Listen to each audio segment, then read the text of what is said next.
Thank you, sir. No, thank you, man. Let's go make some money, raise some money. Woo-hoo. Thank you very much. Thanks. Now it's time for another. We're going to call it a StLlive7, but it's a little bit different. It's following an episode on O2 with Oliver, wherever you get your podcast.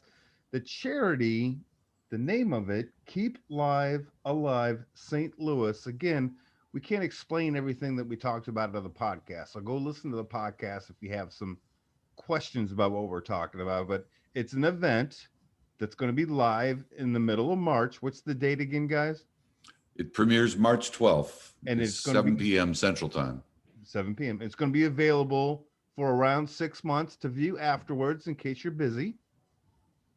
Correct? But the main thing we want to talk about is that on this day, for free, people can go to the website. Greg, help me out. Website again.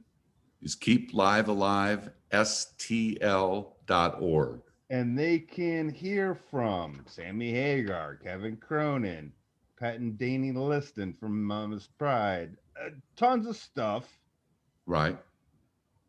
And really, we're benefiting, trying to raise money, if you will, for folks that during the pandemic, ushers behind the scenes. You talked about with your contemporary, background, all the people they put on the light shows.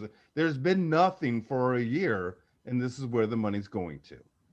Correct. It's to take care of those individuals that have worked so hard and have just been sitting on the sidelines this whole last year. And Bill Helton, you stepped up and donated a bunch of really nice stuff that people can auction off and bid on. Again, can't go through everything. I think a lot of Cardinal stuff that not only is neat to have, but nobody else has. So you're donating stuff, you're giving to them things that less than 10 people in the entire world have. Boy, I don't know if it's less than 10, but we'll say less than 100 easily. Fun stuff. Tickets from Ozzie Smith's home run in '85, Jack Clark's home run in '85. Just monumental events in St. Louis sports history. The Rams Super Bowl win. There's a ticket there. A ticket from Ricky Proehl's catch in the NFC Championship game that year. So tons of really cool stuff that people can have and have great memories and help a good cause at the same time. And this is not meant to be morbid. We did not talk about this in the podcast. I got a buddy today who got a second shot, right? And the relief he feels, just that they got through it. Really, when Julie called me, your publicist, and said, "Do you want to have these guys on?" I was like, you know what? Let's knock this out of the park. We're almost through this thing. Let's make sure we watch the 90-minute presentation at the time that it debuts or afterwards, but freaking give $50, give $20, and just kind of sign off on the fact that this is the end of something we never want to have happen to us again, and we're doing the best we can to get through the other side. Greg, thoughts on my stupid idea on that? Well, it's not stupid at all. In fact, somebody came to me and said, I go to 10, 12, 13 different concerts a year.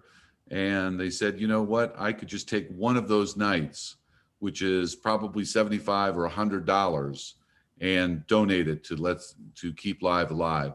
So if you're an avid concert goer, this is a great way to take care of people that have taken care of you many, many times over, by greeting you at the front gate, or by serving you your favorite beverage, or making sure that the lighting works, etc. So it's a great way to say thank you to those people.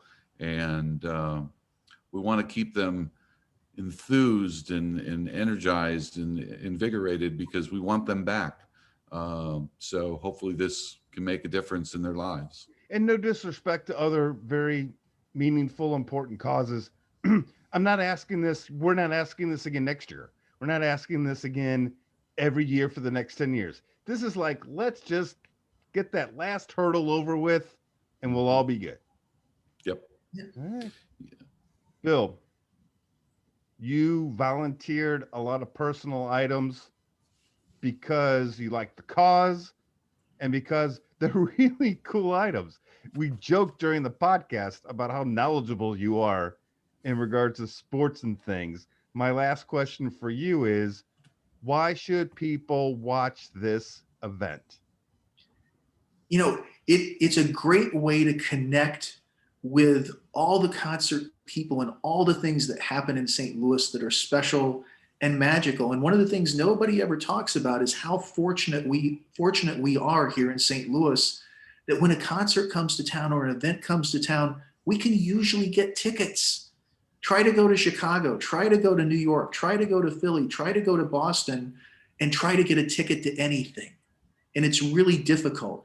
Here, we are so fortunate that we can usually come up with tickets to events, and these are the people behind the scenes that make it special.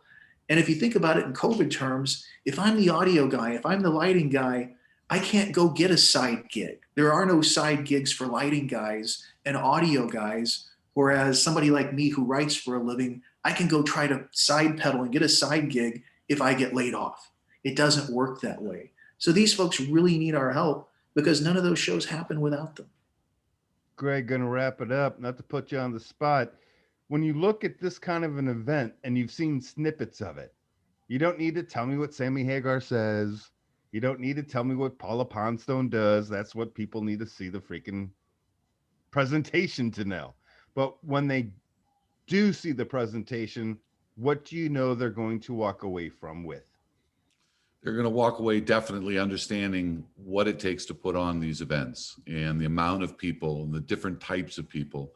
They'll be entertained along the way, but they're going to understand after 90 minutes the amount of effort and energy and hard work it takes just to put on a single concert.